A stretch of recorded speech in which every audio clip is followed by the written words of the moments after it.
Então, boa noite para vocês novamente. Nós temos aí 7 alunos na sala, 18 horas, deixa eu ver aqui, 18 horas e 8 minutos, aliás, 19 horas e 8 minutos. Sejam bem-vindos, né? Essa é a nossa última aula síncrona, aula 16. Nós vamos falar sobre metrologia dimensional aplicada aos processos de fabricação. Tá ok, gente? Qualquer dúvida que vocês tiverem, eu estou às ordens, tá? Vocês podem levantar o microfone aí e perguntar, tá bom? Vamos lá, então? Objetivos da aula de hoje. Entender a relação entre metrologia dimensional e os processos de fabricação. Segundo objetivo, estabelecer o conceito de sistemas de tolerâncias aplicada aos processos de fabricação. Terceiro objetivo, conceituar metrologia produtiva e falar, né, de alguns instrumentos mais modernos para controle de processo de fabricação. E o último objetivo, pessoal, é perceber a importância do controle dimensional e como ele influencia na qualidade do produto final. Tá bom? Só um minutinho aqui que eu vou fechar a janela e já volto, tá? Só um minuto.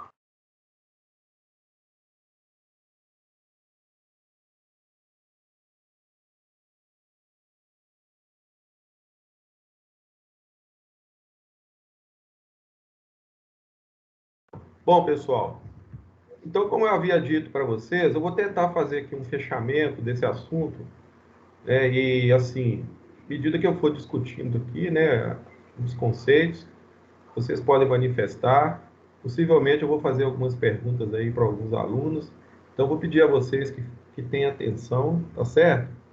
Outra coisa importante é com relação à nossa avaliação, assim que terminar, né, essa aula, eu já vou enviar a avaliação para vocês. Então, tem alguns temas aqui, alguns tópicos que eu vou estar abordando, que também vai aparecer lá na avaliação. Por isso que eu pedi para a turma toda comparecer, né, para você não ter problema depois, tá bom? Agradeço, né, a presença de vocês. Vamos lá, então, né? Eu queria que vocês dessem primeiro uma olhada nessa estrutura que está aí. Observa esse esquema aí, gente. Rayane, você está vendo aí, olha. Livelton, Ana Júlia. Nós temos Sim. aí o conceito de metrologia, ele é bem abrangente, né? A gente já discutiu aqui nas aulas iniciais do curso, principalmente na introdução, né, nas primeiras aulas, a gente falou muito da aplicabilidade, né, dos conceitos da metrologia na nossa vida, né, de um modo geral. Então, a gente tem aí, né, a metrologia, ela é bastante ramificada, né? Então, ela tem assim um envolvimento praticamente em todas as áreas, né? Nós temos aí na área de fabricação, vendas, distribuição e serviços, planejamento de produto, desenvolvimento de produto, desenvolvimento de processo, compras e fornecedores, enfim. Nós temos, né, um conceito da metrologia não só voltado à questão dos instrumentos, né, porque a gente já estudou aqui uma série de conceitos relacionados a esses instrumentos, não todos, né, mas uma parte deles. Vocês já fizeram também pesquisas a respeito, tiveram experiência, assim, presencial, né, com alguns instrumentos, mas a gente tem que pensar a metrologia de uma forma mais ampla. E veja bem, nós temos que ver o seguinte: quando a gente coloca, né, o conceito de metrologia e relaciona esse conceito com o produto, o que é o produto? Pode ser qualquer produto, né? A gente vai perceber hoje em dia que todo produto que a gente adquire, ele tem, né, uma certa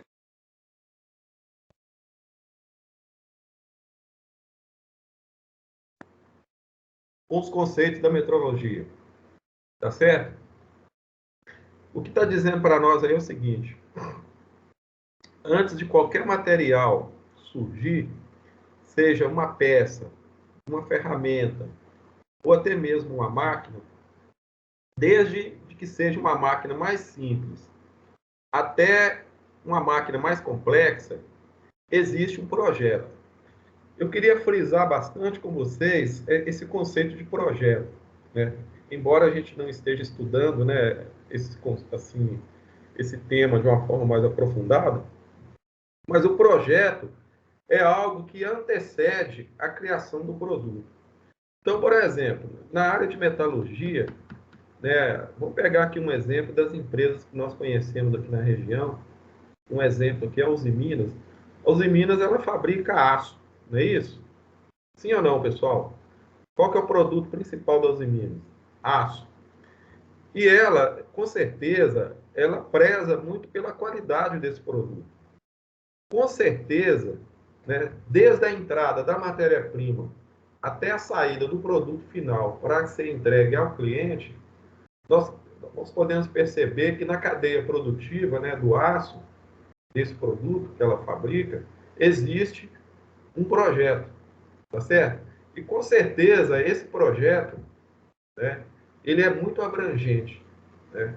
Então a gente pode considerar então que a metrologia ela vai se fazer presente em todas as fases desse projeto. O que está dizendo aí para nós é o seguinte, que o projeto ele precisa ser executado e ele precisa ser bastante organizado. E uma das formas de organização, né, desse projeto passa pelos aspectos metrológicos. Então, quando eu falo para vocês, por exemplo, a necessidade de fazer um controle dimensional, de fazer a aferição de instrumento, né, de fazer, por exemplo, todo aquele trabalho, né, de produção ali, assim, obedecendo às normas, principalmente as normas que estão voltadas à parte de metrologia. Evidentemente, existem outras normas também, mas como a gente está falando da metrologia, então a gente segue ali aquela orientação metrológica e isso tudo vai fazer parte do processo produtivo para que esse produto chegue, né, até o cliente e ele tenha um grau de aceitabilidade. A gente já abordou muito sobre isso aqui também, né? Metrologia e a qualidade do produto final. Então, está dizendo para nós aí também o seguinte, que as ideias, para serem bem desenvolvidas, devem ser previstas para que a execução do projeto, não é isso? Aconteça da melhor forma possível e que o produto final atenda, né, o cliente, que seria, né, o resultado de tudo que é feito. Então, eu estou citando a Usiminas aqui, mas a gente poderia estender, né, esse mesmo conceito de produto para qualquer empresa. Até você mesmo, né, se você oportunamente tiver uma empresa e for desenvolver qualquer tipo de produto, certamente os aspectos relacionados à metrologia vão fazer parte desse produto. Então, veja bem, nós temos projeto, produto e a metrologia. Então, se eu voltar nesse conceito inicial aqui, vocês vão perceber que a metrologia está no centro do processo.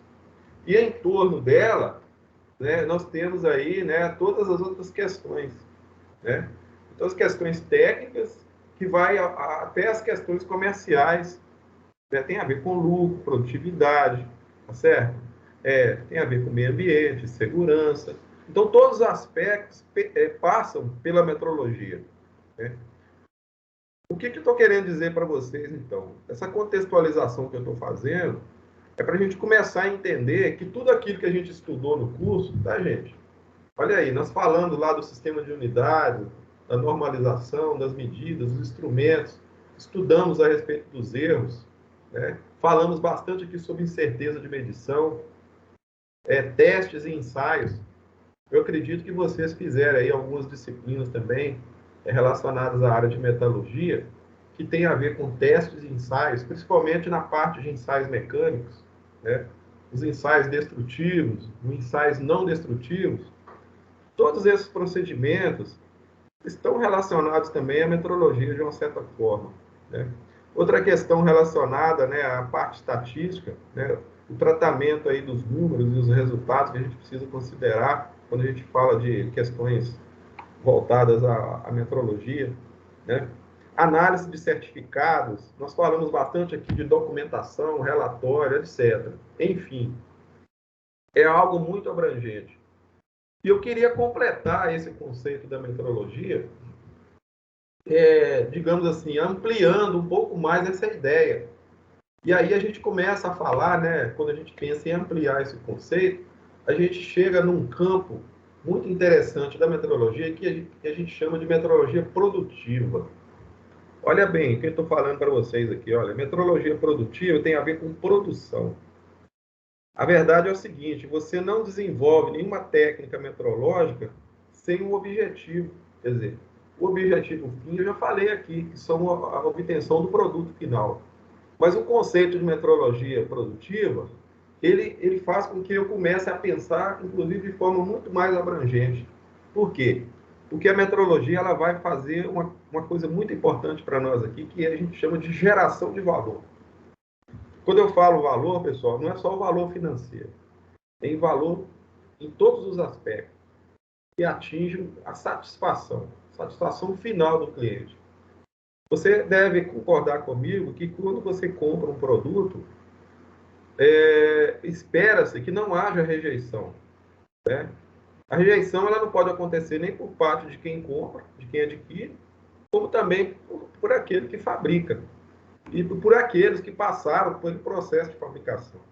Então, voltando, né, ao aspecto da Usiminas e pensando no produto principal dela, que é o aço, seja uma bobina, seja uma chapa, por exemplo, ou qualquer outro produto siderúrgico, né, que ela se presta a entregar aí para os seus clientes, ela vai pensar nesse valor, né, nessa geração de valor. Então, nós trabalhamos nesse aspecto e colocamos a metrologia no centro. E aí, eu trouxe aqui um gráfico para mostrar para vocês, já que eu estou falando de ampliação de conceito, você vai perceber o seguinte, que quando a gente pensa na questão do processo de medição, observa lá. Gente, olha a setinha vermelha aí que você vê, ó.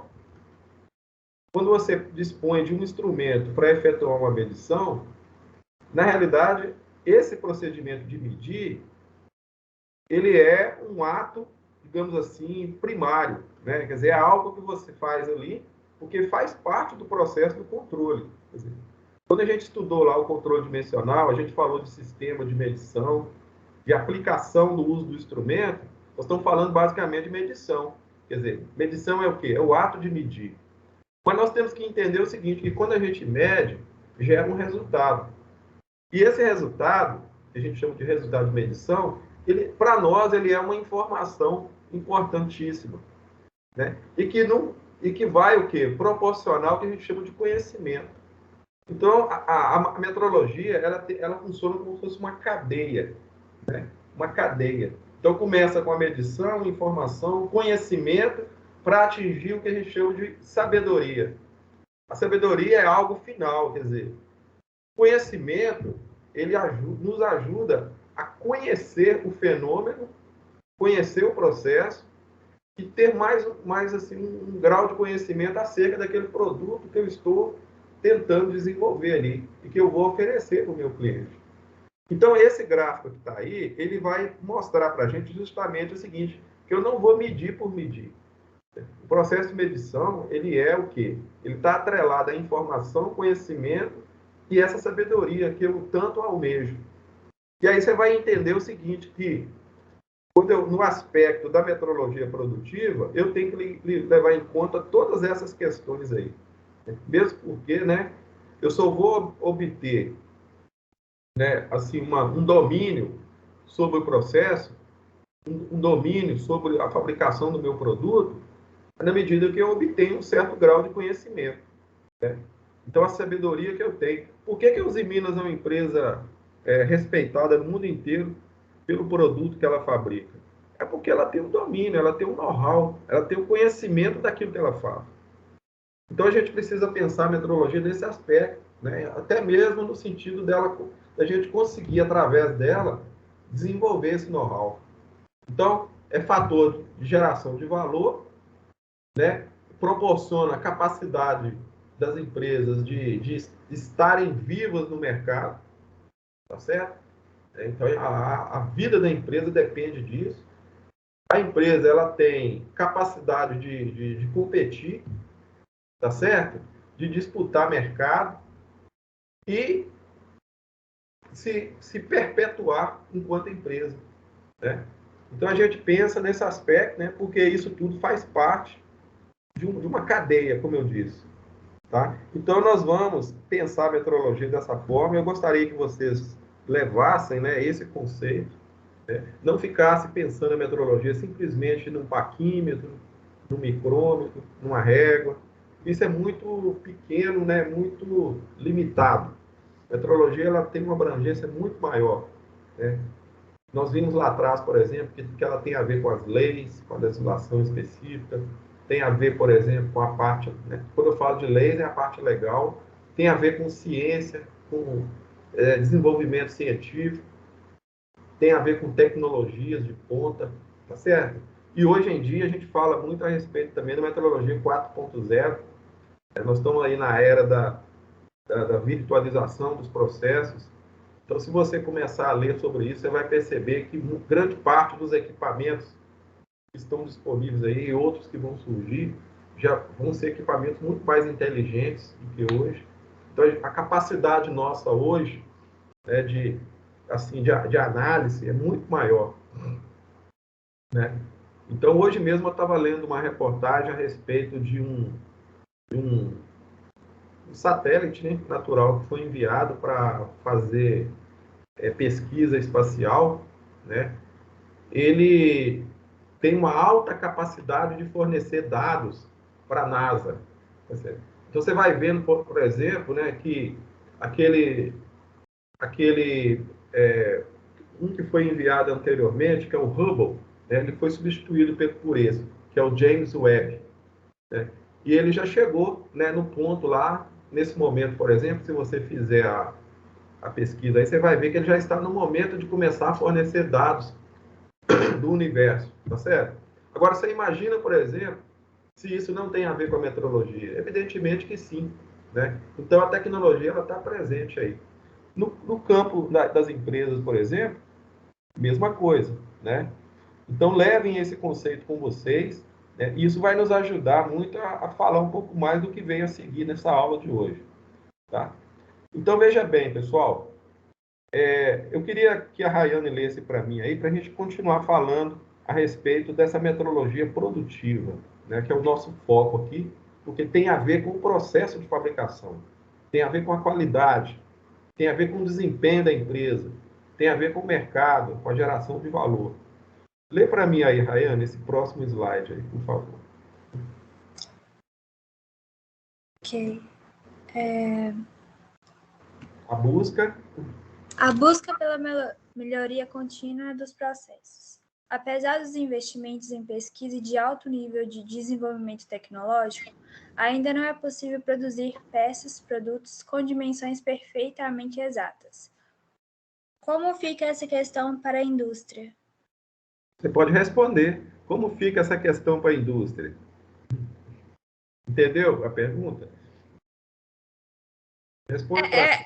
É complicado, né? Mas aí tem que ter a inspeção para você saber se o produto ele está adequado para ser vendido, né? Se as dimensões estão corretas. Aí tem a parte de inspeção, nesse caso, né? Não sei. Deixa eu só melhorar aí o que você falou. Você não está errado, não, você está certo. Mas eu queria falar para vocês aí o seguinte: o que está dizendo para nós nesse texto aí é o seguinte, que a indústria ela tem um desafio permanente de buscar, né, eu não vou dizer a perfeição, mas ela vai buscar o melhor que ela pode fazer. Então, é aquela coisa. Se você voltar 30 anos atrás, por exemplo, você vai ter uma capacidade da empresa, né? Então, a empresa ela tem uma certa capacidade, tem um conhecimento, um know-how, ela domina, né, o processo produtivo dela. Agora, se nós avançamos no tempo, evidentemente que o conhecimento acumulado ao longo do tempo ele vai ser favorável, né? Então, hoje, por exemplo, hoje eu tenho um certo domínio. Estou citando o exemplo da Uzi Minas aí, a Uzi Minas tem o know-how dela. Mas e daqui a 10 anos? E daqui a 20 anos? Então a gente vai perceber o seguinte, que esse desafio, né, essa busca, apesar dos investimentos, né, apesar de todo esse domínio tecnológico que a gente percebe que a empresa busca, né, ainda assim a gente precisa entender que nós não teremos dimensões perfeitas. Gente, perfeição, ela é algo algo desejável. É como se fosse um farol que você tem. É algo que a empresa vai perseguir. A perfeição. Quando eu falo exatidão, tem a ver com perfeição. E isso é algo que sempre vai ser buscado. E no campo da metrologia, isso vai acontecer. Porque a qualquer momento nós podemos perder o controle. Ou às vezes, né, você precisa de uma melhoria contínua, porque, como eu disse, né, nós temos o cliente, temos as disputas comerciais. As empresas, elas não querem perder. Elas não podem perder, na realidade. Nem cliente, nem mercado, nem lucratividade. E tudo isso está interligado. O Brasil, por exemplo, é um país ainda um pouco atrasado nessas coisas. Quando se fala em tecnologia, né, de ponta, a gente não larga em primeiro. A gente está sempre absorvendo a tecnologia que chega de fora. Né? Então, nós vamos pensar em países, por exemplo, como a Alemanha, como Estados Unidos, Japão, até mesmo a China, né? São países assim, né, que já estão num outro patamar. Né? E a metrologia ela faz parte desse contexto. Então, a questão aí é o seguinte, como que a gente vai fazer, vocês aí que estão indo para dentro da empresa trabalhar, como que a gente faz, por exemplo, para buscar toda essa melhoria que a gente quer? Não deixar, digamos assim, né, perder esse espaço aí. E aí a gente começa a imaginar o seguinte, que lá na empresa, nós vamos encontrar os processos de fabricação da empresa.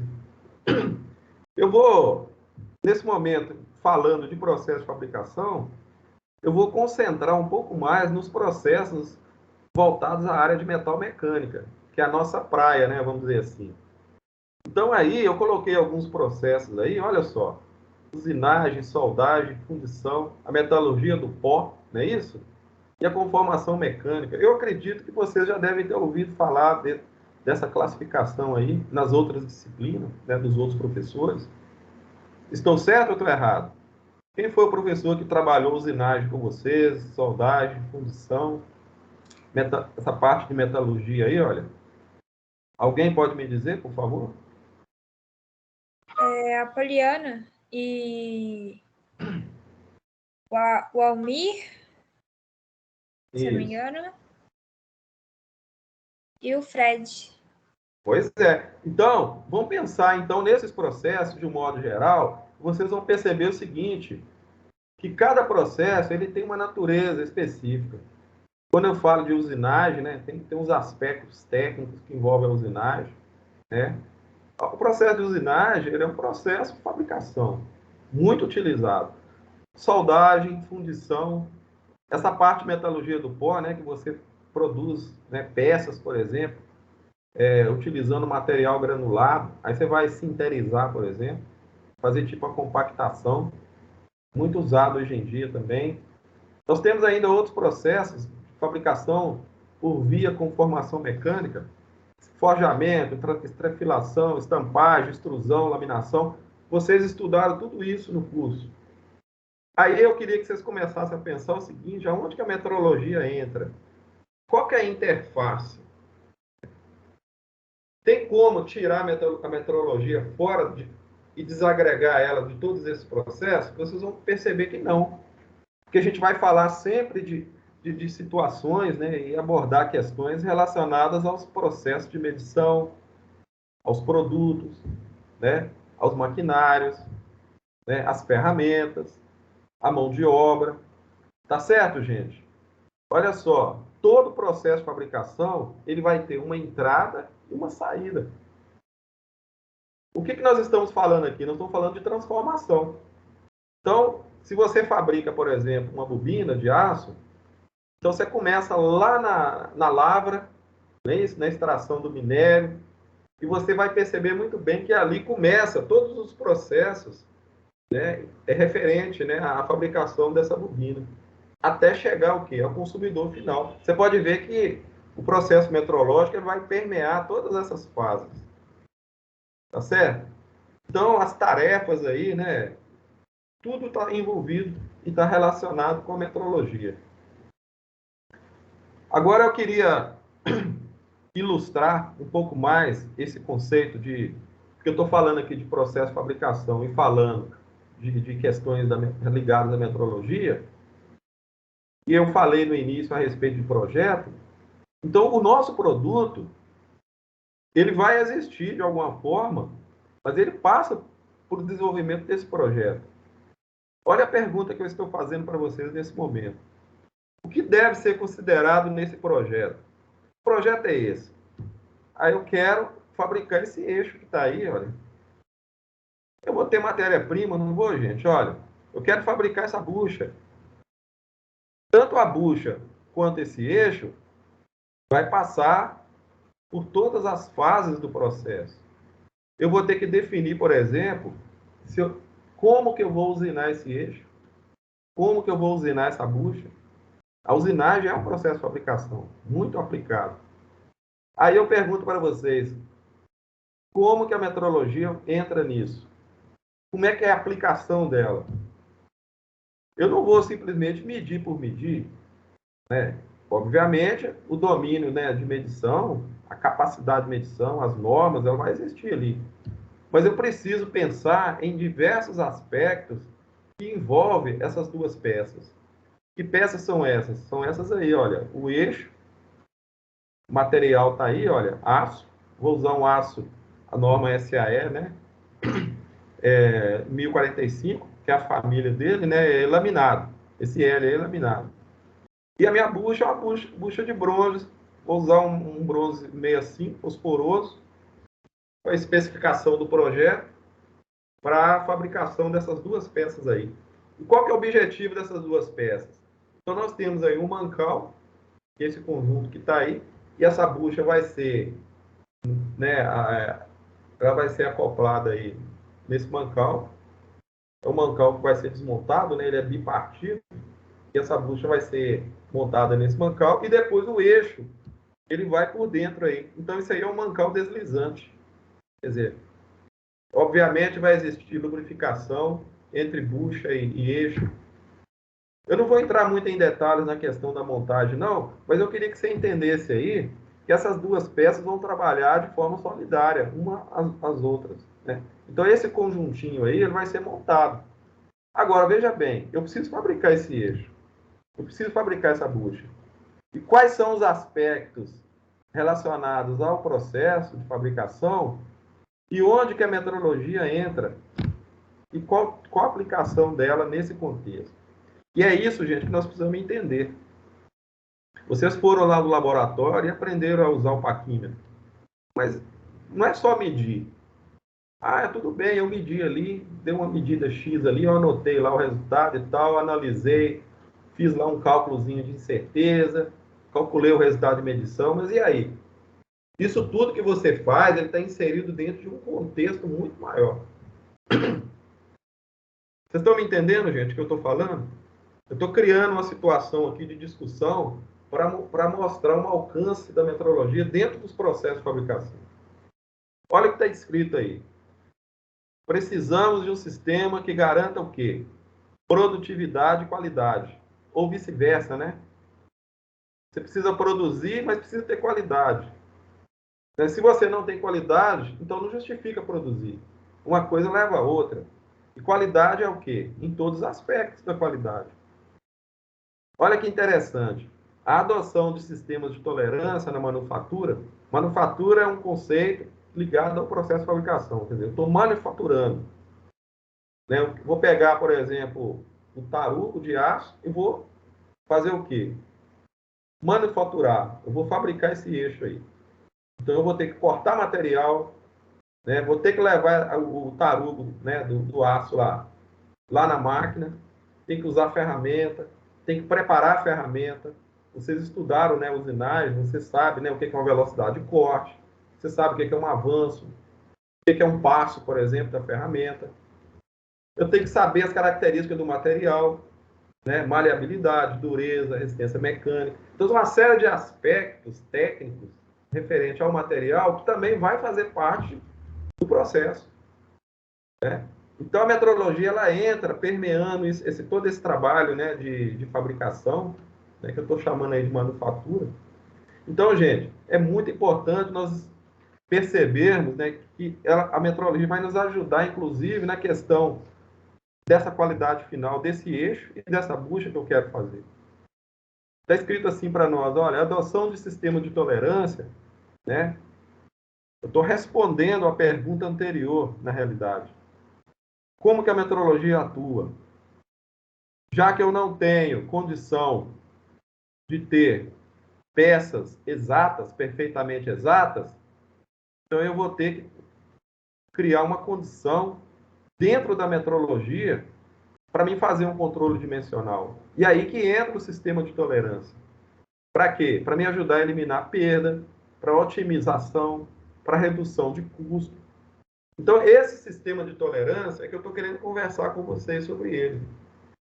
A Rayane falou sobre inspeção.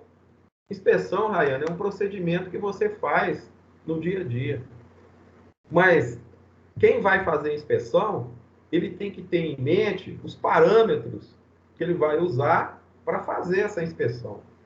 Eu vou avaliar, por exemplo, se o meu eixo atende, né, aos quesitos conforme o projeto. Eu tenho o desenho do eixo, né? Eu vou enviar o desenho do eixo para a oficina. Como é que funciona isso? A inspeção minha ela vai acontecer, mas eu preciso ter parâmetros para me saber se realmente eu vou fabricar esse eixo conforme o projeto. E aí, gente, quando eu falo de sistemas de tolerância, olha só, tem dois tipos, tá certo? Ó, presta atenção. Tem a tolerância dimensional e tem a tolerância geométrica. Aí nós vamos tentar entender o que é isso. E qual que é a relação da metrologia com esses dois tipos de tolerância.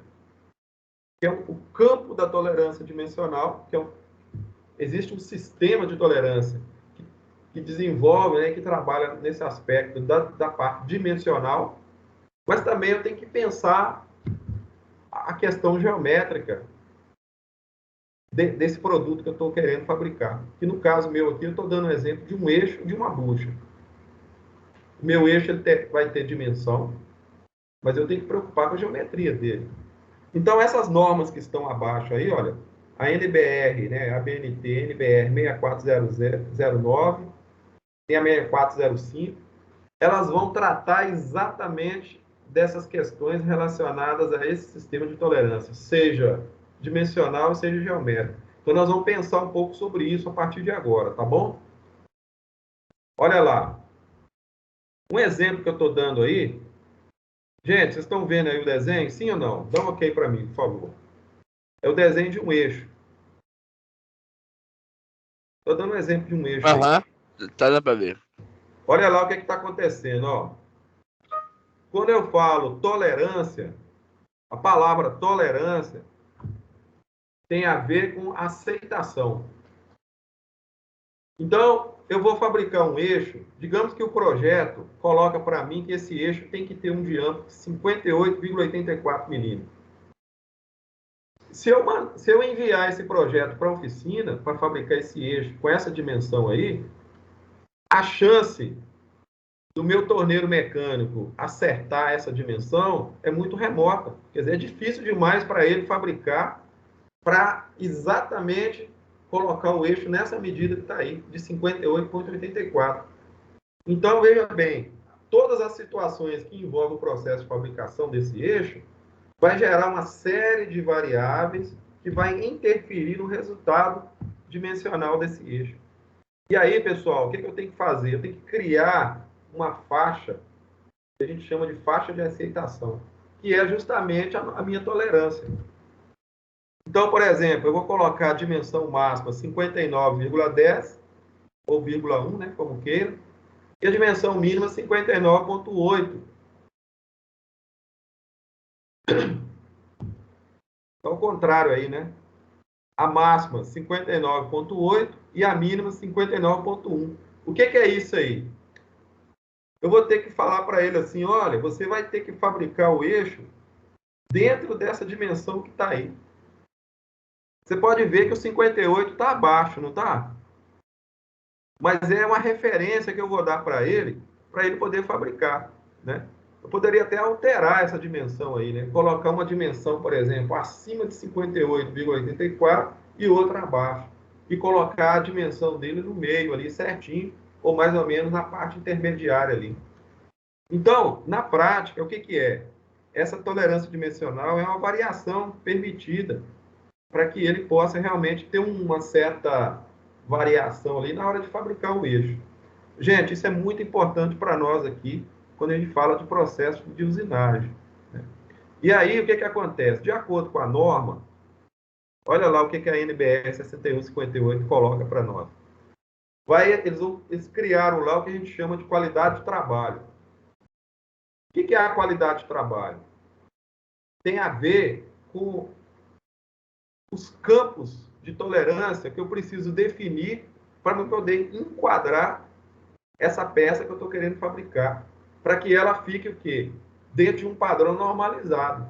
Então, a qualidade de trabalho, normalmente, ela cresce, né?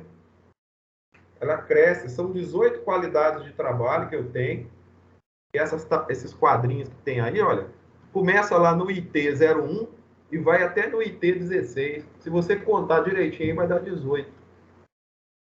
Cada quadrinho desse aí equivale a uma qualidade de trabalho e que vai definir o padrão de fabricação que vai influenciar na qualidade final do produto. Então, veja bem, quanto mais precisão eu preciso, maior a minha necessidade de precisão, eu vou trabalhar com um IT menor. Você pode ver aí, olha, que a mecânica extra precisa, quer dizer, o que é mecânica extra precisa? É um campo de trabalho, por exemplo, onde eu vou ter um grau de precisão muito superior do que uma mecânica grosseira, por exemplo. Então, existem peças, por exemplo, que você vai fabricar que tem necessidade de você trabalhar dentro de um certo grau maior de precisão. Peças mais finas, refinadas. Você vai trabalhar com ajustes mais precisos. Exige, por exemplo, um grau, né, digamos assim, de aproximação maior. Você vai precisar de instrumentos que trabalham numa faixa de medição mais precisa. E a mecânica extra precisa. Tem a mecânica corrente, que é essa mais intermediária, e tem a mecânica mais grosseira. Tem peças, por exemplo, que não precisa de tanta aproximação ou tanta precisão. Então, você, dentro do projeto, isso é definido. E a metrologia, ela nos ajuda a definir isso aí. Então, existe uma série de tabelas, pessoal, que vai definir para nós como que esse controle dimensional vai ser feito. Então, quando eu preciso definir as faixas de tolerância, para mim saber, por exemplo, de que forma que a minha peça vai funcionar quando eu vou montar essa peça junto com outra peça. Eu queria lembrar vocês nesse momento que lá no início da aula eu falei que eu queria fabricar um eixo e uma bucha. Essas duas peças vão trabalhar uma junto com a outra, quer dizer, o eixo vai acoplar ali, ele vai deslizar ali dentro da bucha, mas como que vai ser essa questão da montagem? Ah, vai ser uma montagem com mais folga, vai ter mais interferência. Como é que vai ser isso?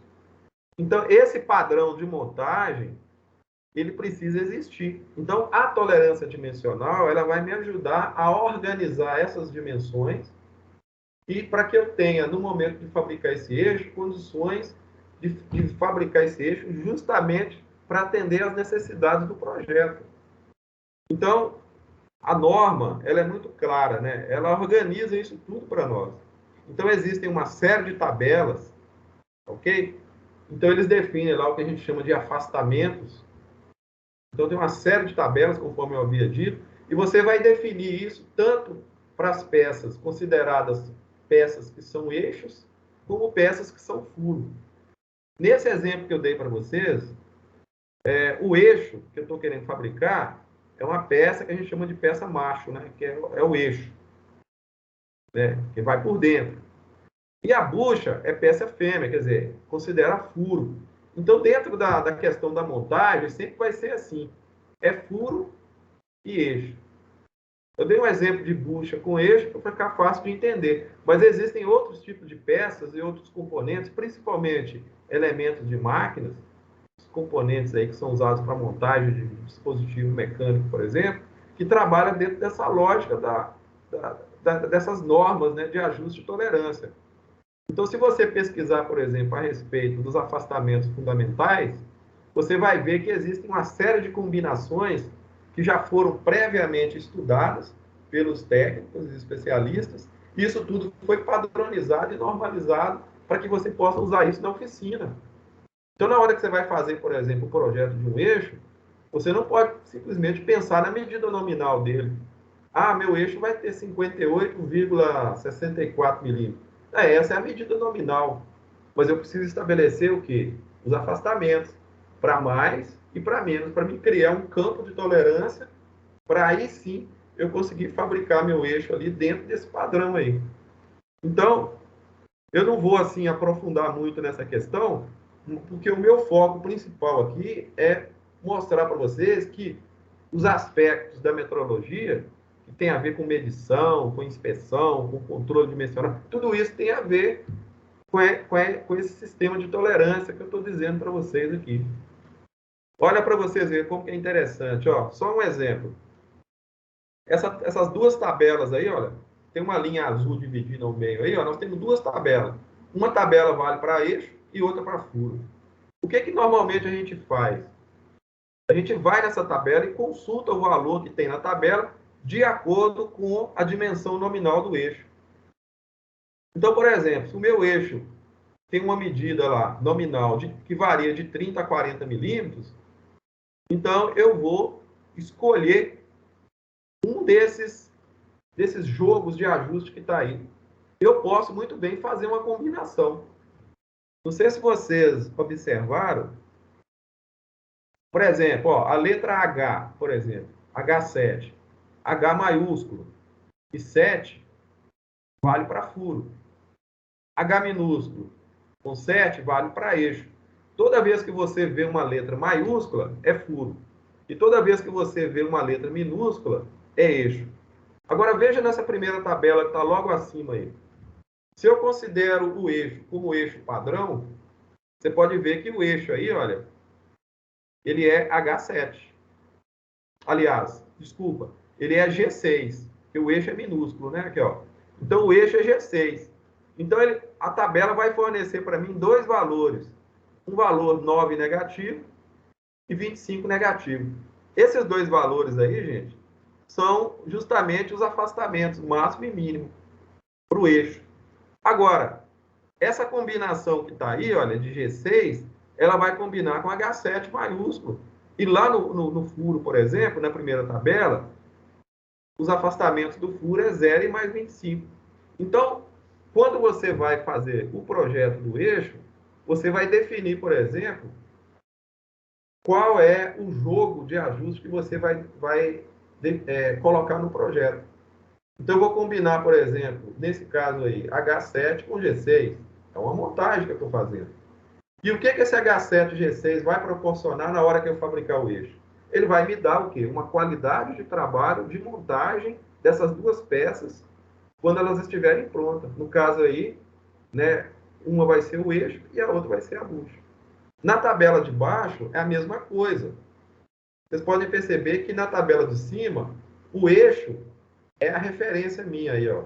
Então, estou colocando o furo padrão, H7, e variando o eixo. Então, eu posso combinar o H7 com F7, com G6, com H6, e aí vai. Eu posso fazer várias montagens, ou seja, montar vários jogos de ajuste. Na tabela de baixo, eu inverti. Coloquei o eixo, né, como referência, quer dizer, eu fixei o valor do eixo, que é H6, e vario o furo. Então, eu posso combinar várias possibilidades de furo para esse mesmo eixo. E é assim que a gente trabalha dentro da área de mecânica, quando você quer montar um projeto de uma peça. Então, fabricação, gente, não é simples. Mesmo porque você tem que pensar na peça, não a peça pronta com a medida pronta, mas a peça funcionando dentro do seu destino lá, ou que seja numa máquina, ou que seja junto com outra peça. Na realidade, as duas peças vão trabalhar juntas. Aí eu tenho um exemplo de montagem, tá vendo? Olha, esse é um jogo de ajuste que foi escolhido de acordo com a tabela. Olha para vocês verem que interessante, né? Eu tenho lá, olha, mais 0,021, que é em milímetro, não é isso? E tenho zero, né, que é milímetro também. Isso aí valendo para quem? Valendo para o furo. Então, quando eu vou na tabela, por exemplo, e escolho um jogo de 28, que é o diâmetro nominal do eixo, H7, esse H7 aí, olha, H minúsculo 7, ele vai me dar o valor lá naquela tabela. E aí eu faço a montagem do jogo de ajuste. Isso também vale para outra peça, que é a peça fêmea, que no caso é a bucha. Na realidade, eu tenho que fazer uma combinação entre eixo e bucha, furo e eixo, para essa montagem acontecer e para que ela ocorra de acordo com as condições de projeto, seja com mais folga, com menos folga, com interferência. Né? Existem muitos sistemas, por exemplo, que a gente monta ele com interferência. O que é isso? O eixo fica maior do que o furo. Normalmente, quando o eixo é maior que o furo, eu preciso fazer uma montagem, eu posso fazer um resfriamento, por exemplo, ou aplicar calor na bucha para dilatar ela para me fazer a montagem. Isso já é um aspecto lá da parte de montagem, quando a peça já está pronta. Às vezes eu preciso resfriar para aumentar o diâmetro, né? Mas eu não mudo a medida. Esse resfriamento ou esse aquecimento, dependendo, é só para poder aumentar ali no momento da montagem. Mas depois que a temperatura baixa, aí o sistema já foi montado. Então, alguns sistemas são montados com interferência, outros já têm folga, por exemplo, alguns com mais folga ainda, porque às vezes vai funcionar deslizante. Isso tudo tem a ver com o processo de fabricação. Ok? Então, o meu projeto, ele precisa ser pensado do ponto de vista dimensional. Por isso que existem essas tolerâncias. Agora, veja bem, aqui tem um exemplo, ó. Essa linha vermelha que está aí, ó, é a minha medida nominal. Esse exemplo que está aí está muito claro para vocês. Olha, eu tenho 65 milímetros de dimensão nominal e essa parte escura do eixo, tá vendo? Olha, define para mim o campo de tolerância. Então, esse eixo aí, olha, ele tem que ser fabricado de, no mínimo, 64,993 e, no máximo, 65,012. Quando eu vou fabricar a minha bucha, que é a outra peça que está à esquerda, mesma coisa, eu vou ter um campo para ela também. Na realidade, a medida 65 milímetros, que é a dimensão nominal, vale para as duas peças.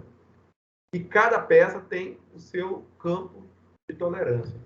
Eu não sei se vocês me entenderam, né? Então, isso tem a ver com usinagem, isso tem a ver com processo de fabricação, e isso tem a ver com sistema de tolerância dimensional, que são dimensões padronizadas de acordo com a BNT, com essa norma que eu acabei de falar para vocês aqui, olha, né? Que é a 6158, que faz todo esse regramento para definir critérios de fabricação. E aí é que entra, né, a parte dos instrumentos, porque os instrumentos vão ajudar a gente bastante nesse controle, né? Aquela inspeção que a Rayane falou, ela vai acontecer em algum momento durante o processo de fabricação, pode ser no final, por exemplo, no controle de qualidade ali, na hora de liberar a peça, para ver se a peça realmente passou no controle do dimensional referente ao projeto dela. Aqui nós temos um exemplo, olha, a gente faz um estudo, não precisa se preocupar muito com esses números não, é só para mostrar para vocês que a gente faz um estudo de todos os aspectos dimensionais das duas peças, tanto do eixo quanto da bucha. E aí você define, por exemplo, a qualidade do ajuste. Nesse caso aí, por exemplo, a gente tem um ajuste incerto. Né? O que é um ajuste incerto? É aquele ajuste que aceita as duas situações ao mesmo tempo. Dependendo dos campos de tolerância que foram definidos, tanto para eixo quanto para bucha, ele pode ser, por exemplo, em um dado momento, folga, e no outro momento ele pode ter interferência. Por isso que ele é incerto. Ele aceita os dois campos. Né? Eu não vou aprofundar muito nisso, né? Porque a gente teria que ter bastante aula para a gente explicar melhor isso aí para vocês, mas na questão do aspecto voltado à parte de metrologia, é para você entender como que esse controle precisa ser feito para a gente ter esse domínio dimensional da minha peça, né, que é o meu produto lá. Agora, gente, veja bem, existe uma condição aqui que a gente precisa tratar também. Nós estamos falando muito aqui de tolerância dimensional. Né, Rayane? Olha lá. Lê para mim aí, Rayane, a pergunta que está aí agora. Tolerância dimensional, tudo bem, eu falei um pouco para vocês sobre isso. Mas será que só a tolerância dimensional vai resolver a questão que nós queremos? Nós não queremos qualidade, nós não queremos produtividade, nós não queremos buscar o máximo possível um produto, né, que atenda, né, às exigências de projeto. Nós temos tecnologia, nós temos maquinário moderno, temos instrumentos de ponta. Mas olha a pergunta que está aí na tela agora. Lê para mim, Rayane, agora. Me ajuda aí, por favor. E se as tolerâncias dimensionais não foram suficientes devido às necessidades e exigências do projeto? Então, o que está falando aí para nós? Apesar de tudo isso que eu acabei de dizer para vocês, e vocês já perceberam a importância do controle dimensional, né, analisando as tolerâncias dimensionais, definindo ajuste, campo de tolerância, afastamento superior, inferior, analisando uma peça fêmea, né, que é no caso de eixo, peça, aliás, da bucha, né, peça macho, que eu estou falando do eixo, pensando a montagem, material, tudo. Mas será que a tolerância dimensional é suficiente? Então a gente vai começar a perceber o seguinte, que na indústria moderna, nas condições que nós estamos hoje, no cenário, né, industrial, quando a gente pensa na fabricação, e no caso específico aqui, eu estou pensando muito na usinagem, a gente vai entender que essas tolerâncias dimensionais ainda são insuficientes. Então, gente, as exigências elas são muito maiores. Vocês vão perceber agora o que acontece, por exemplo, né? Porque se eu vou utilizar os meus instrumentos para poder medir, para poder aferir, para poder verificar, para levantar informação, acompanhar o processo, mas só as dimensões, os valores, né, é muito pouco. Aí eu entro numa outra questão muito delicada, uma situação que eu preciso pensar, que são os aspectos geométricos. Não sei se você percebeu lá atrás, lá eu estava falando de dois tipos de tolerância. Uma que é a tolerância dimensional, que foi referente a essa explicação que eu acabei de finalizar agora, mas eu lembro que eu falei com vocês da tolerância geométrica. Então, quando eu falo geométrica, tem a ver com geometria. Então, essas dimensões, por exemplo, que estão aí, olha, elas não são suficientes para me garantir que realmente eu vou conseguir fabricar o meu eixo dentro do padrão de projeto que eu quero, ou dentro das condições de projeto que eu quero. Agora, imagina se o projeto do eixo pede uma garantia de linearidade. O que é isso, linearidade? É um exemplo que eu estou dando. A minha peça ela não pode, né, sofrer nenhum tipo de variação na sua geometria no que diz respeito ao comprimento dela. Como é que eu vou garantir, por exemplo, que a minha peça está realmente linear? Ou seja, esse desenho que está do lado aí, é claro que isso aí está um pouco grosseiro, né, para você entender, mas o meu eixo de simetria do desenho aí, olha, está mostrando que a minha peça está um pouco abaulada. Mas eu preciso controlar essa parte. Uma coisa, gente, são as dimensões, são os valores, os números, relativos à parte das cotas do desenho. E isso eu consigo controlar com aquelas tabelas que eu mostrei para vocês. Afastamento, máximo e mínimo, etc. Mas eu preciso também controlar a geometria da peça. Então, a falta de linearidade, por exemplo, pode causar um problema na montagem. Então, esse eixo meu aí, apesar dele ter as dimensões e ter sido fabricado dentro das dimensões que eu defini lá no projeto, apesar de eu ter obedecido todas as regras das tolerâncias dimensionais, de acordo com a norma, ainda assim, se eu não me preocupar com as questões da geometria desse eixo, eu posso comprometer o meu projeto todo. Então, eu preciso agora começar a pensar numa forma de definir a tolerância geométrica desse eixo. Essa que é a solução, né? que foi determinada também pela norma. Só que é uma outra norma agora que trabalha com relação a isso. Então, vocês vão ouvir muito falar a respeito do GD e T. O que é o GD e T? O próprio nome está dizendo aí, olha, é o dimensionamento geométrico e o toleranciamento. Isso vem de um termo em inglês, né? Então, esse conceito de GD e T, esse conceito já tem mais de 70 anos que ele já existe. Só que muitas vezes ele não é aplicado na integridade dentro das empresas. Hoje em dia, precisa ser, porque a exigência, né, a qualidade é muito maior do que antigamente. Então, por exemplo, se você quiser um produto de qualidade, imagina as empresas aí disputando mercado aí com seus produtos, precisa investir nessa questão das tolerâncias geométricas também, nas dimensionais e nas geométricas. O que é o GD&T? O que é esse dimensionamento geométrico e toleranciamento? É uma linguagem internacional. Olha bem, ela é internacional, ó, vale para todos os países, porque é padrão, é norma, né? Então, é uma linguagem internacional usada em desenhos de engenharia para descrever exatamente uma peça. Veja que nós estamos procurando aqui algo mais preciso, quer dizer, arrumar uma forma de definir tolerância geométrica para poder abarcar todas as situações possíveis que pode acontecer durante a fabricação de uma peça. Isso consiste num grupo de símbolos, regras, definições e convenções.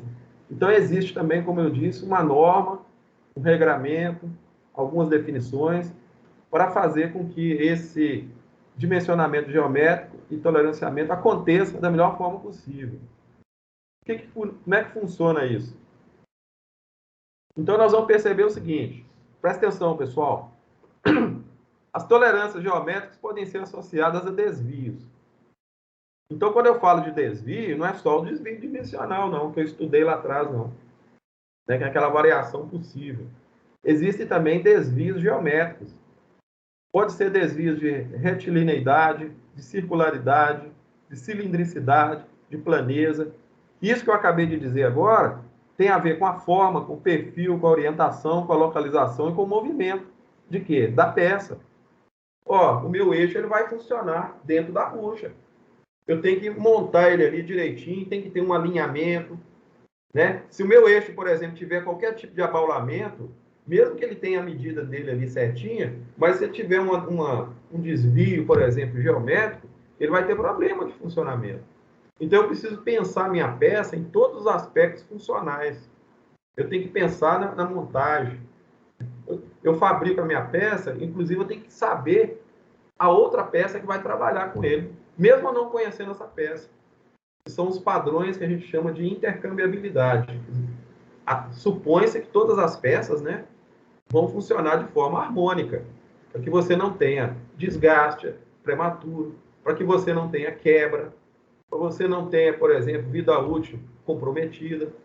Então, esses problemas relacionados à parte de geometria, que eu estou chamando aqui de desvios, eles são divididos em dois tipos. Tem os desvios macrogeométricos, macro, grande, né? E tem os desvios microgeométricos. É interessante, pessoal, não sei se vocês estão me entendendo, mas os macrogeométricos você consegue detectar. Por exemplo, se você usa um relógio comparador, você consegue detectar um desvio numa peça, né? Um desvio de macro. Olha lá, o relógio comparador, você tem lá uma resolução lá, por exemplo, de 0,01 milímetro. Você viu um relógio comparador no laboratório. Então, eu posso atingir o quê? Até 1/100º de milímetro, eu consigo descobrir se tiver alguma imperfeição na peça. Aquele eixo que eu estou querendo fabricar, por exemplo, se eu correr o relógio nele e verificar qualquer imperfeição até nesse valor de 0,01 milímetro, nesse relógio comparador que eu estou trabalhando com ele, eu consigo identificar o problema e corrigir o problema. Né? Com o micrômetro, mesma coisa. Um micrômetro digital, por exemplo, eu posso chegar até 1/1000 de milímetro. Então, eu vou ter uma capacidade bacana, né? Bem interessante, para mim poder detectar problemas de macro, né? Problemas macrogeométricos nessa peça. Né? Mas e se for de microgeométrico? E se for valores muito pequenos? Tem valores até que eu não enxergo, por exemplo. Como é que eu faço? Aí eu preciso do rugosímetro. Então, a diferença que eu tenho aí, em termos da aplicação dos instrumentos, é porque, no caso dos erros microgeométricos, relógio comparador, micrômetro, esquadro, desempenho, e esses instrumentos mais grosseiros, por exemplo, régua graduada, eu não consigo detectar erros de microgeométrico. No caso dos microgeométricos, eu preciso de rigosímetro e aparelhos especiais, que são eletrônicos. Né? Vocês vão ver lá na segunda-feira, por exemplo, a gente vai fazer um teste lá com o rigosímetro. Você vai perceber que existem deficiências na superfície da peça, que mesmo que eu use um micrômetro bem aproximado ali, ou que use um relógio com bastante aproximação, eu não consigo descobrir. Mas ele existe, esse problema, e eu preciso detectar esse problema. E aí, de acordo com a norma, eles criaram, né, uma série de símbolos para poder definir, né, como que essa tolerância geométrica deve aparecer no projeto da peça. Esses símbolos que estão aí, gente, eles vão aparecer lá no desenho. Então, na hora que eu vou fazer a cotagem, por exemplo, eu vou mostrar para vocês daqui a pouco, eu vou ter que colocar o símbolo referente ao tipo de tolerância que eu estou definindo para aquele projeto daquela peça. Então, para elementos isolados, por exemplo, se eu tiver que fazer uma tolerância de forma, então eu vou ter aí, né, os símbolos pertinentes para cada uma dessas situações. Evidentemente que esses símbolos têm a ver, né, com a situação de cada peça, tem a ver com o formato dela. Olha lá, olha, retitude. A retitude é a mesma coisa com essa retilineidade aí, chama retitude, é o mesmo termo. Olha lá, eu preciso controlar, por exemplo, a retitude do eixo. Eu preciso de colocar, né, no meu projeto, no meu desenho, uma especificação e definindo, por exemplo, o valor. Né? Olha a cota aí, olha. Esse diâmetro aí, ó, 0,003, não é o diâmetro nominal da peça, não. Isso aí é a variação permissível em relação à retilinidade da peça. Eu tenho que colocar isso no meu projeto. Para a planeza, a mesma coisa. Se a minha superfície ela precisa ser mais plana ou menos plana, eu tenho que estabelecer uma faixa, né? Ou se ela for mais circular ou menos circular. Existem outros controles geométricos que a gente precisa fazer, de cilindricidade, paralelismo, perpendicularidade. Tudo isso vai para o projeto da peça. Então, é aquilo que eu falei. O controle dimensional é importante? É. Mas eu preciso fazer também o controle geométrico. Tá ok? Aqui tem mais alguns casos, tá vendo? Olha, são vários casos. Eu tenho que saber aonde a minha peça vai funcionar, como que ela vai acoplar com a outra peça, e aí eu vou definir no meu projeto detalhes geométricos da minha peça. E aqui tem alguns símbolos também que são usados, né? Esses símbolos de modificadores, eles são usados junto com esse dessa outra tabela aqui, ó. Então é feita uma combinação, né? O projetista aí, né, o especialista na área de projeto, ele vai fazer a combinação desses símbolos, definir os valores. Existem tabelas, né, que ele vai utilizar, por exemplo, para definir como que esses símbolos e esses valores vão aparecer no desenho da peça. Então, esse desenho da esquerda, por exemplo, é uma forma de representar uma cotagem de um eixo de um sistema mais antigo. Então, antigamente, por exemplo, só as tolerâncias e os ajustes aí, olha, a faixa de tolerância e as medidas nominais eram suficientes. Só que agora eu tenho que acrescentar o quê? As tolerâncias geométricas no meu projeto, que é esse desenho da direita. Então, hoje, os projetos eles estão mais sofisticados. Então, essa terminologia GD e T, né, que é o toleranciamento geométrico, ele tem que ser aplicado nos projetos das minhas peças, né, para fins de fabricação. Aqui nós temos um exemplo, né, de um outro desenho. Aqui já é bem mais completo. Você pode ver, olha, de amarelo aí, olha, eu tenho um elemento toleranciado, tá vendo? Ó? Olha lá, a medida nominal é 12, mas eu tenho a cota, né? Quer dizer, afastamento superior e inferior, para mim poder fabricar dentro dessa faixa. Mas eu tenho também, do outro lado, o 25, tá vendo? Ó? E lá também tem as cotas, né? De tolerância dimensional. Porém, além da tolerância dimensional, para os dois diâmetros, né, para as duas pontas, né, um lado direito e esquerdo, mas eu preciso definir também esses símbolos que estão aí, olha. Então, no caso, para essa peça que está aí, você está vendo um símbolo lá, olha, de como se fosse duas circunferências uma dentro da outra. Se você voltar aqui, olha, na tabela, olha lá, ele aparece aqui, ó. Ele é um elemento associado, porque uma peça vai trabalhar junto com a outra. O tipo de tolerância, localização. Característica tolerada, concentricidade. Então, o que o projetista fez aqui nesse projeto? Ele definiu um toleranciamento, né, para garantir, por exemplo, que na hora que esse eixo vai ser montado, na outra peça, ele vai ter que ter uma concentricidade. Outra coisa é o seguinte, essa concentricidade na outra peça também está relacionada com a concentricidade no próprio eixo. Por isso que tem essa letra A aí, olha.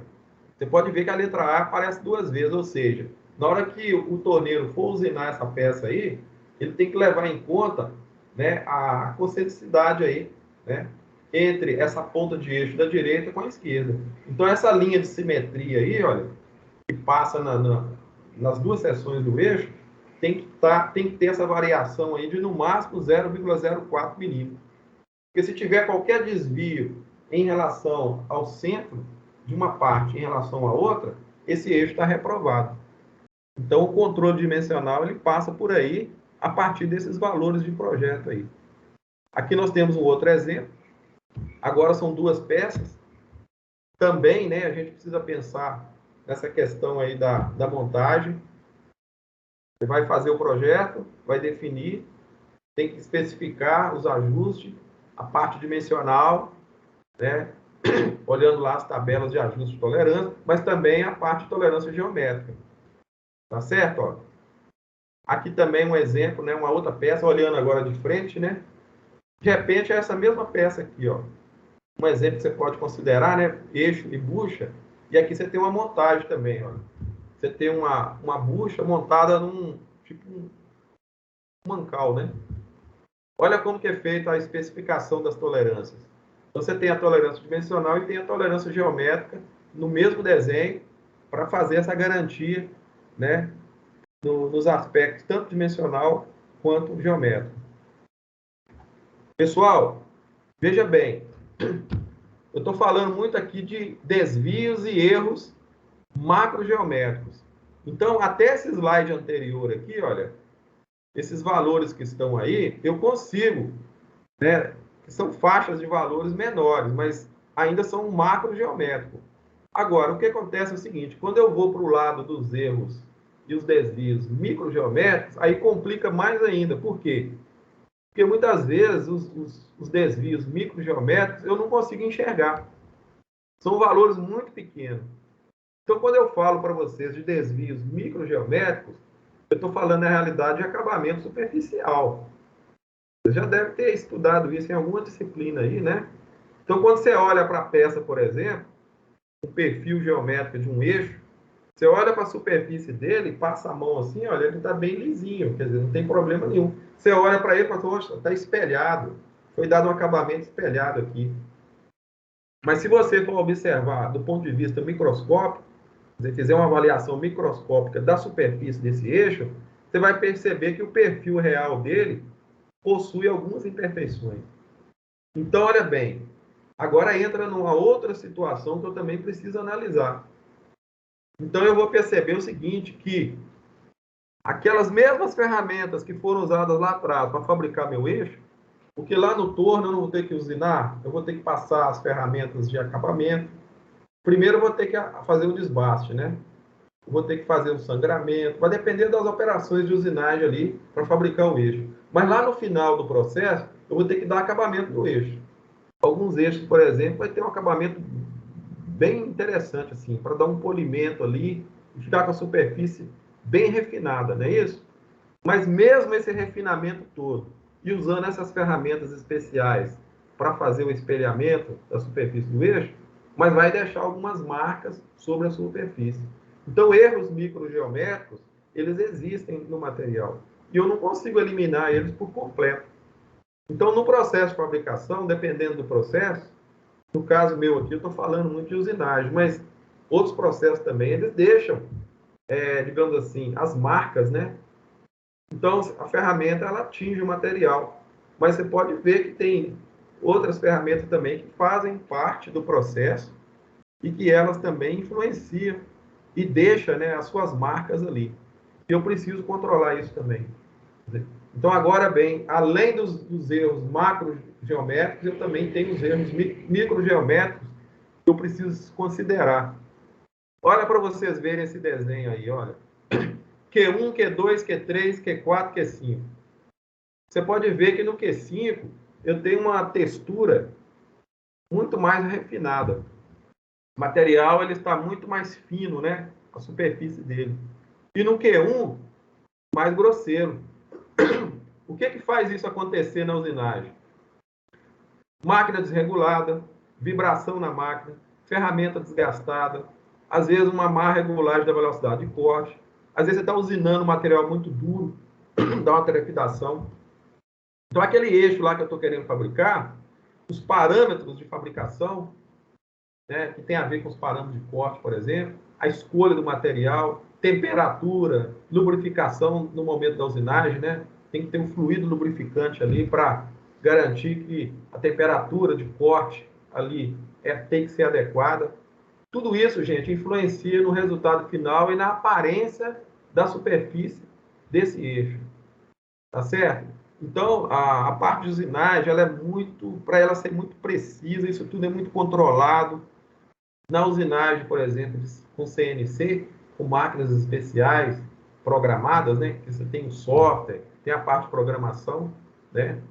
Mesmo sem a presença do operador ali, né? Assim, fisicamente falando, mesmo assim você ainda vai ter problemas ali e os acabamentos superficiais eles precisam ser controlados. E para fazer, né, esse controle, a gente utiliza também algumas normas, existem umas regras para fazer isso. Nesse slide que está aí, olha, está mostrando para vocês todos os aspectos relacionados à questão do acabamento superficial, né? Então, tem fatores, por exemplo, superficiais que impactam na textura do material, que define o grau de rugosidade, que define as ondulações, as marcas, as falhas. Tem fatores, por exemplo, relacionados à parte superficial, né, que tem a ver com a integridade da peça. E aí divide em duas partes, né? A parte mecânica e a parte metalúrgica. Nós temos desvios, por exemplo, devido à deformação plástica, devido à rebarba, microdureza, trinca, tensões residuais. Vocês devem ter estudado isso em metalurgia física, né? Mas também tem questões metalúrgicas, né? Que tem a ver com recristalização, transformações metalúrgicas. Imagina um eixo, por exemplo, que vai ser usinado, mas antes disso o material foi fundido. Você fundiu para depois usinar. Pode ser que no processo de fundição dele, né, você teve alguma inclusão de escória, você teve uma falha metalúrgica, um defeito interno, né, pode ter um vazio. Né? Então, isso tudo, gente, o material carrega isso com ele. E se isso tiver, de uma certa forma, na superfície, no momento ali da fabricação, certamente vai aparecer e vai gerar algum tipo de desvio. Então, quando a gente avalia o material, superfície dele, a gente vai perceber o seguinte, que existe um desvio que a gente chama de desvio de forma, existe um desvio que é de ondulação e tem o que a gente chama de rugosidade. E é interessante que isso pode acontecer na mesma peça. Tudo isso é em função justamente do processo de fabricação. No caso aqui, eu estou dando o exemplo da usinagem. Então, numa usinagem de um eixo, por exemplo, eu posso provocar essas situações aí. Né? E aí eu preciso fazer o controle. Como é que eu vou controlar isso? Sendo que esses problemas aí, né, relacionados à questão superficial da peça, são desvios microgeométricos. Então, eu preciso utilizar instrumentos para fazer isso. E o rugosímetro é um instrumento mais indicado para fazer esse tipo de avaliação. Né? O desvio de forma, de ondulação, da rugosidade e, no caso, até mesmo de arrancamento de material, na medida que está usinando a peça ali. Então, na questão de avaliação do perfil total da peça, eu preciso analisar todos esses aspectos. Apesar de que são questões microscópicas, né, que estão ali na superfície, mas eu preciso levantar esses valores. Eu preciso de saber, por exemplo, qual é o grau de rugosidade aceitável para essa superfície. E eu tenho que entender o seguinte, que se eu não fizer isso, eu vou ter problema na minha peça. Né? Eu vou ter um desgaste prematuro do meu eixo. Eu vou ter um problema que o meu eixo pode desgastar outra peça, porque a superfície dele está um pouco mais rugosa em relação a outra peça. Olha bem que interessante. O meu eixo é de aço 1045. A minha bucha é de bronze. Nós sabemos que o aço tem maior dureza que o bronze. Se eu fizer um eixo, por exemplo, fabricar um eixo com um problema superficial, com um nível de rugosidade acima do permitido, a minha bucha vai desgastar rapidamente. Então, eu vou ter um problema ali de desgaste prematuro, vai aumentar a folga entre eixo e bucha. Eu vou ter um problema de funcionamento da minha máquina. Aí eu vou perceber assim, onde que está o problema? O problema está na rugosidade do eixo. Eu não consegui, né, fabricar ele dentro da conformidade necessária ali, ou dentro dos parâmetros, né? E aí, para a gente poder avaliar esses níveis de rugosidade, nós temos os aparelhos. Então, nós temos o rugosímetro portátil, né, por exemplo. Nós temos o rugosímetro de bancada, que faz a mesma função, porém, ele tem aí, né, uma mesa, né, para poder fazer o trabalho. E ele vai fazer uma avaliação da superfície que eu quero avaliar. A gente faz por amostragem. Normalmente pega uma parte da peça, avalia, para a gente definir, por exemplo, por amostragem, como que está aquela região, até para definir se a gente vai ou não aprovar a peça. Eu tenho um rugosímetro de contato de bancada, tem 2, 3 modelos aí, tá vendo? E eu tenho um outro tipo de instrumento, que é um rugosímetro também, que faz como se fosse um escaneamento óptico. Olha que interessante. Porque esses anteriores aqui, olha, eu tenho contato, né? A minha ponta de contato, que é um contato físico. Agora, para peças mais complexas, que o contato físico não vai me atender, então eu vou fazer através do escaneamento óptico. Então, o sistema de luz, né, ou de infravermelho, que vai passar por cima da superfície da peça e vai captar a imperfeição superficial ali e vai registrar o valor dela. E aí eles fazem, né, dentro de uma amostra, pega lá uma parte da peça, nós vamos fazer isso lá na segunda-feira, lá na nossa prática, define o comprimento que você quer avaliar, e ali ele vai medir, né, o nosso lado do laboratório é por contato. Então, a gente passa, né, o contator ali por cima, e ele vai medir e vai dar para você o valor da rugosidade média ali daquela região. E as tabelas que a norma fornece para a gente é justamente para a gente poder comparar com os valores medidos na peça. Para quê? Para a gente ter ali uma base, você saber se a sua peça está ou não dentro dos parâmetros definidos pela norma. Olha só que interessante. Aqui tem uma tabela, por exemplo, que mostra para a gente os parâmetros de rugosidade. Varia de N1 até N12. E aí, para cada classe de rugosidade, né, N1, N2, N3, N4, por exemplo, eu vou ter ali o que a gente chama dos valores em milímetros. Então, é como se fosse, por exemplo, uma classificação para me saber exatamente qual o valor para cada classe dessa. Então, se eu quero, por exemplo, fabricar um eixo com uma classe de rugosidade N7, eu já sei que o meu valor de rugosidade para essa superfície aí, ela vai ficar em torno de 1,6 milímetros. Na realidade, é microns, né? É microns. Você tem que pegar esse 1,6 aí e dividir por 1000. Tá certo? São valores pequenininhos, né? Então, esse valor aí de 1,6, ele vai para o projeto da peça. E aí, o que acontece? Eu vou escrever uma simbologia própria, parecido com essa que está aí. Eu vou fazer as indicações. Eu tenho que indicar a classe de rugosidade, tenho que indicar o sobremetal de usinagem, que vai aparecer no meu eixo, né? Eu tenho que indicar o processo de fabricação que eu vou usar depois. No caso aí, está para fresamento, né? Mas poderia ser, por exemplo, usinagem, poderia ser torneamento, por exemplo. Eu só estou dando um exemplo aí. Eu tenho que indicar, por exemplo, o comprimento da amostragem. Esse item 4 aí, olha. Esse comprimento de amostragem aqui, ó, que eu uso para fazer o teste, né, com o rugosímetro para avaliar a rugosidade da superfície. Tá certo? E, por último, eu tenho que definir também a direção das estrias, ou seja, a posição que a ferramenta cortou e a direção de movimentação dela em relação à peça. Tudo isso vai no projeto. E isso é importante no projeto. Então, um desenho, por exemplo, técnico. Observa esse desenho dessa válvula aí, olha. Eu tenho, esse é um desenho completo. Eu tenho toda a parte das dimensões nominais, todas elas. Eu tenho as tolerâncias dimensionais, que são os afastamentos superior e inferior, para algumas dimensões, para comprimento, para diâmetro da cabeça da válvula, etc. O corpo da válvula. Mas eu tenho também as tolerâncias geométricas. Vocês podem ver que você tem um quadrinho lá em cima, tá vendo, Laura? Então, parece que tem 3 tipos aí, ó, de tolerância geométrica. Aliás, 2 tipos, ó. Tem um lá na direita e tem outro na esquerda.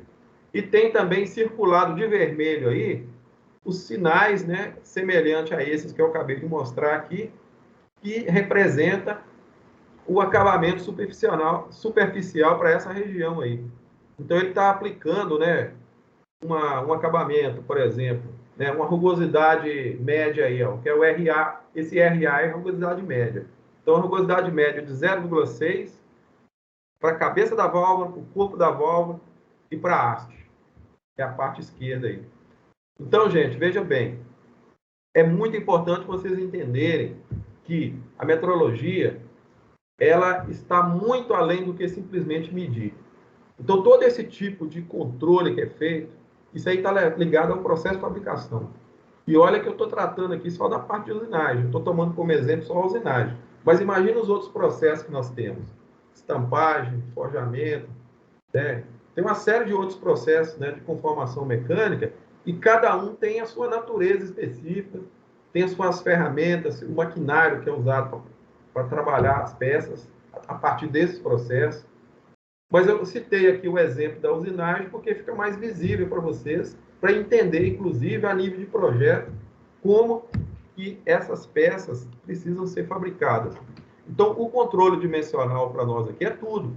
Quer dizer, a metrologia ela entra realmente como um fator decisivo, né, para a gente conseguir aí controlar a qualidade do produto final, né? Então, pessoal, é isso que eu queria falar para vocês hoje. Apesar de que foi um pouco rápido, né? É muito assunto assim para pouco tempo, né? Também não existe assim a pretensão nossa de aprofundar nesse assunto, porque lá no planejamento de vocês não prevê a gente trabalhar todo esse conteúdo, né?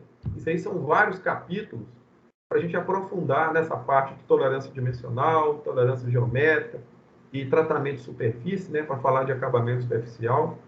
Mas aí eu queria só fazer essa aula com vocês, justamente para vocês entenderem esse outro lado da metrologia, que está diretamente ligado aos processos de fabricação, que está ligado ao produto, ao projeto, ao cliente, né? A metrologia produtiva. Tá certo? Então é isso. Espero que vocês tenham entendido, assim, né? Pelo menos em síntese, né? O recado. E eu agradeço a vocês pela participação aí, por ter vindo aí na sexta-feira para a gente estar fechando esse assunto. Daqui a pouco eu vou estar enviando a prova para vocês. Lá está o prazo para vocês fazerem, tá? Tem um prazo bacana lá, a prova está legal. Vocês podem, né, fazer as pesquisas devidas. Tem um roteiro lá direitinho explicando o que vocês têm que fazer com a prova. Segunda-feira a gente vai lá no Cefet novamente para fechar as aulas práticas com vocês, a partir das 19 horas. Os alunos que não fizeram têm a oportunidade de chegar lá e fazer. A gente vai tentar organizar os horários para atender todo mundo. E eu conto com a participação de vocês, tá bom? Entrega os trabalhos que tiver que entregar. Semana que vem a gente está lançando a nota e, se Deus quiser, vai dar tudo certo, tá bom? Boa noite aí. Edilson. Oi. Então, você vai liberar a prova hoje, né? Sim. Para fazer. Só que o cigarro, ele não está funcionando. Ele caiu desde de cedo. Envio por e-mail, pode ser? Ah, tá. Não, ok. Viajei. O cigarro é o seguinte, às vezes dá uns probleminha mesmo. Então, com a gente enviando por e-mail, vocês não vão ter dificuldade não, tá? É só abrir seu correio eletrônico lá, a provinha sua está lá. Combinado? Gente, só um detalhe. Eu vou demorar uma meia hora para fazer isso para vocês, tá? Tudo bem? Ok. Aqui, vocês vão ter final de semana para fazer e segunda-feira também, tá bom? Beleza, obrigado, Edilson. Boa Tá noite bom. aí. Boa noite, viu? Tchauzinho aí, um abraço. Pode Boa descansar. noite, Edilson. Até segunda. Tchau.